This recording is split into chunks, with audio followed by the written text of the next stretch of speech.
Welcome, sweet friends, to the channel Frugal Money Saver. My name is Emmy. My husband's Paul. We're so happy you have joined us today. For those of you who are new here, we're an early retirement, debt and mortgage-free couple living in the Hudson Valley area of New York. And our videos just show you how to live a full, abundant life while spending less money.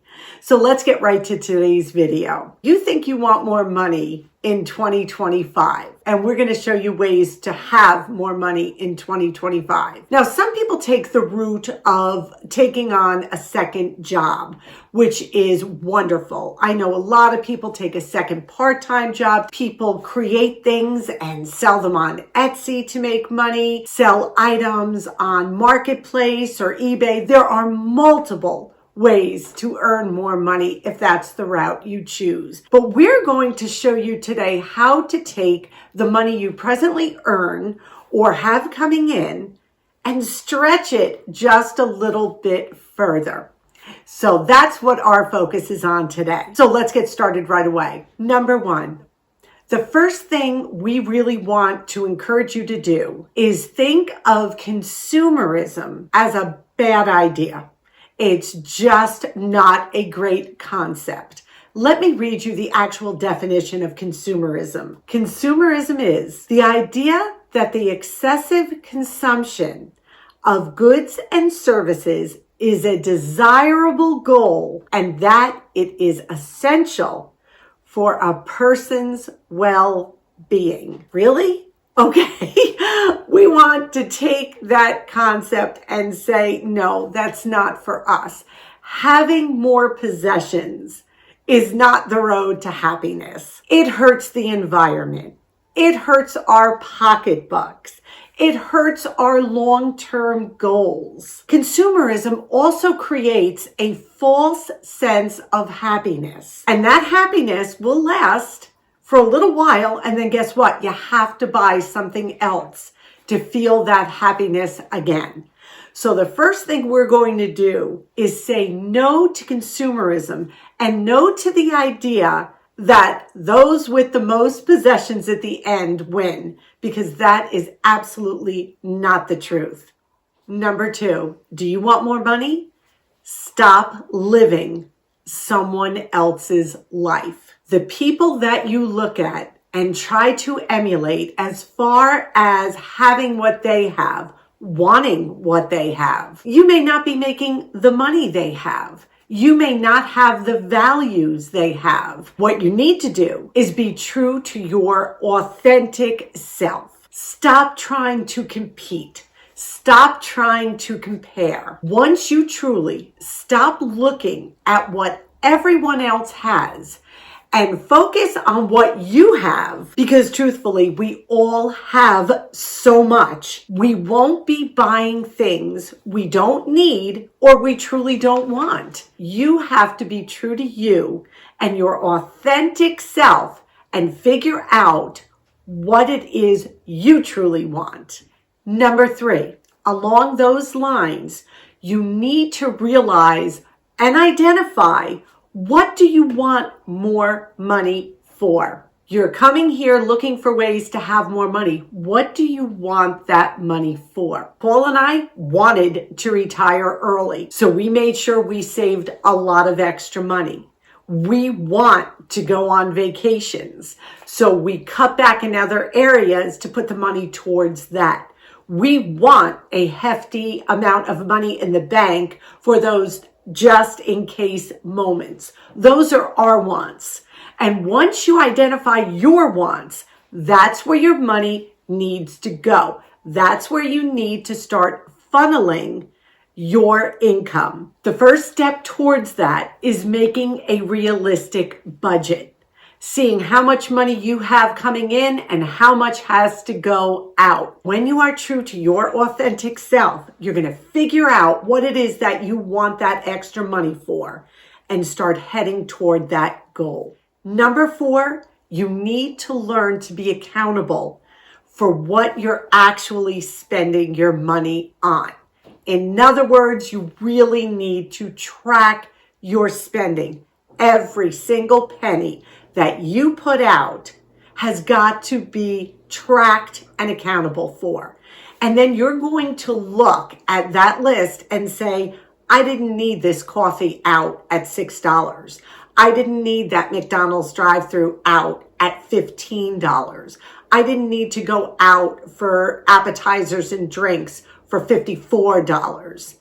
And then it will be like a light bulb. I can take that money and funnel it towards my true, authentic goals and what I really want that money for. Now, I am not saying a life of deprivation. We talk about that all the time. Being frugal, being conscious of where your money goes is not deprivation. It is choosing to use your money wisely and where it is important to you. And on your wants, it may be, I want to eat out every Friday. Well, that's great. That is your goal, and that is what you are striving for. So maybe you'll cut back in other areas to have that money to go and eat out every Friday night. Every journey is different, but you have to be true to who you are and track that spending. Number 5, learn to have low spend and no spend months. Those are months that you dedicate to no non-essential spending. We do low spend months where we still may pick up a thing or two here that is a want, very small, but it is a wonderful way to discipline your spending. We're going to be doing it in January with you all again. We've been doing this for many years. I think this is our 5th year of doing a low no spend January. It is a great way to jumpstart your year, to cut back on those non-essential purchases that take away your extra money. And it is just a great way to reboot and refocus your financial planning. The trick to those are, though, you can't go overboard when you do go back to spending. Number 6, again, you want a little extra money in your pocket? Learn to make memories and have experiences instead of buying stuff. Low cost fun is so readily available. Gather with family and friends, laugh and talk. Put your phones away and have a great night of just some maybe munchy food, finger foods. Learn a talent from YouTube. Learn to speak a language. Learn a craft. Learn something that you can make that you in turn can sell to make money off of. There are so many ways to have fun that cost near nothing. So when you learn to take the extra time you have, instead of shopping or buying things, utilize that time. Spend it with others. Share it with others. Allow other people to share their time with you. Make memories. Once you replace experiences for money, you will have a lot more of that money. Number 7, we're going to just touch briefly on the upcoming holidays. We want you to look at the holidays as not always a time to say, yes, I will. Instead, we want you to refuse the idea of overspending this holiday season. There is no need for it. Nobody's going to love you anymore, no matter how big the gift you buy them is or how much money you spend on them. They may like you for a week or two and then they'll forget all about it. Guarantee it. I also ask you to not refuse help if it is offered to you throughout the holiday. Someone offers to bring a dish to your potluck, graciously accept. Refuse putting extra stress on yourself and your family because stress can lead to overspending. We all know that. Learn to say no to some things. Learn to say no to traditions that may not work for you anymore. You don't want to bake those cookies this holiday season? Save the money, don't bake them. You don't have to hang lights from one end of your home to another. That will save on electricity too. Keep your spending down throughout the holiday season. Number 8, great way to have more money is start buying and eating food that is on sale, not what you feel like eating. If ground beef is $2.99 this week on sale at your local grocery store. You are going to plan your meals around that $2.99 ground beef. You're going to make meatballs and spaghetti. You're going to make meatloaf. You're going to make burgers.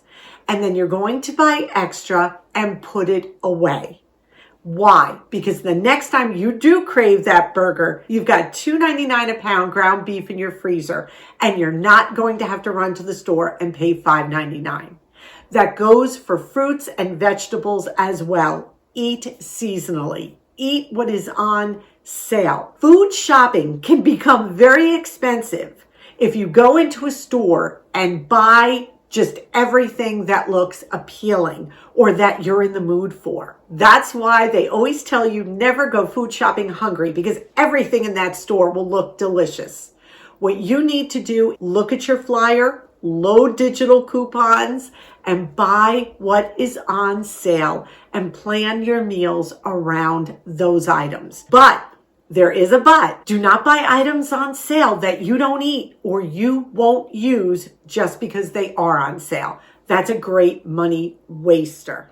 Number 9, great way to have more money is to learn to cut down and conserve in every aspect of your life. Use less electricity. Use less water. Recycle items in your home. Repurpose items in your home. Stretch items in your home. And that goes for everything, including things like adding water to your almost empty dish soap bottle, using less detergent than what the manufacturer calls for. Your clothes will come out beautiful. I wash our clothes in cold water.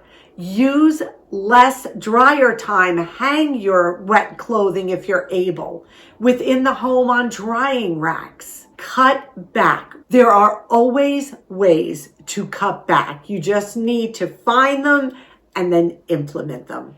Number 10, you need to learn to be super creative in the kitchen. Our country wastes so much food. We buy more than we need. We don't eat it. It spoils. We just throw it away. You need to learn to be creative with your food if you want to save money. And I am going to give you a perfect example of being creative with bits and pieces of really delicious food that when you look at it, you think, what could you possibly do with this? We are going to get into the kitchen and create a wonderful, mouth-watering meal with a hodgepodge of ingredients that you probably have in your own refrigerator. So let's turn this camera around, save ourselves some money, and get creative in the kitchen. Look at this assortment of food. When you don't feel like cooking, go to your refrigerator, see what's there, and see how creative you can be. Let's see what we're starting with. I've got some Colby Jack cheese. I've got some provolone cheese. I've got a half of a cucumber. We have a jar of pickles. We have some Greek olives. I've got an apple. I've got some homemade hummus. I'll link the video down below. I've showed you how to make this.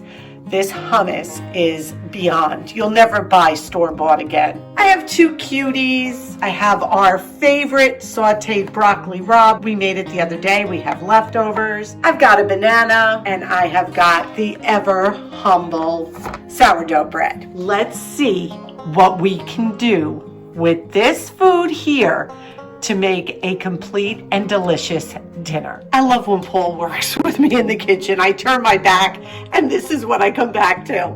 First thing we're going to do is make just a quick, refreshing fruit salad to have as a side dish. You don't need fancy fruit. You have some cuties, apple, banana. Let's turn it into some magic. So those fruits are now cut into bite-sized pieces, and we separated the cuties. Gonna add this right to a bowl. And this took no time at all. Paul especially tends to eat fruit more if it's cut up like this. I've got about a tablespoon of orange juice. I'm just gonna pour that over. Just to make it a little fancier, we're gonna take some pure maple syrup, literally drizzle a tiny bit on. Give this a good mix. Cover it, pop it in the refrigerator until it's time to eat. I took half the container of the broccoli rabe. It was on sale for 99 cents a pound at ShopRite. We love broccoli rabe. It is a little bitter, but oh, so good. So I'm just heating this. It already has olive oil and garlic from the first time we prepared it. So now I am just heating it to warm it up. Now what we did was we thinly sliced the cucumber, the Colby cheese, and the provolone. We have our sourdough bread. Paul's going to have a whole sandwich. I'm going to have a half. We're just going to take the thin sliced cheese and put it across.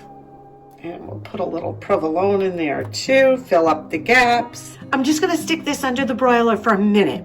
I want to toast the bread slightly and I want to have that cheese melt. Look at how delicious that looks already. Now we're going to take some of this broccoli rabe and we're going to put it right on top of the cheese to give it a cool, delicious crunch. We're going to be laying some cucumbers right on top of this. I promise you this is so delicious. Now instead of mayonnaise or mustard, we're going to be dressing these sandwiches with our homemade hummus. What we did here was we took simple ingredients again, things in our refrigerator that needed to be used up, and we created a masterpiece. We really did. Let's cut this in half and see what it looks like from the inside. When people tell me they have nothing to eat in the home and they have to go through the drive-thru, I tell them, look closely. I guarantee you will find something super delicious if you just use a bit of creativity. Let's show you our finished plate. We added the fruit salad, a couple of pickles, a couple of olives. Look at this meal. Healthy, delicious, using again what we had in our refrigerator. You want more money in 2025? Learn how to make meals just like this. How much do you think that sandwich would have cost you from a sandwich shop? Here in our area, $15 to $20. No joke. We made it for pennies. And was it delicious? Was it Paul approved? It was definitely Paul approved. What a great meal. It was so good. And that's the thing. Look at what you have. Get creative. Use it up. Don't waste it. We hope this video was super encouraging and super motivating. We have a couple of weeks before 2025 is upon us. So let's start planning our financial goals now. Question of the day. Please share with us down below if you feel comfortable. What do you want more money for in 2025? And what is the number one tip that you will utilize in your life for your journey that will allow you to have more money? Leave that down in the comments section below because it will not only encourage us, but our viewers as well. And we appreciate that so much. We thank you so much for sharing this time with us. We ask that you take a minute. Please give this video a big thumbs up. It helps us so much on YouTube. Subscribe if you haven't. Come on in and be part of our frugal family. We ask you to be well. We ask you to be safe. And above all, we wish you blessings. Until our next video, may God greatly bless you.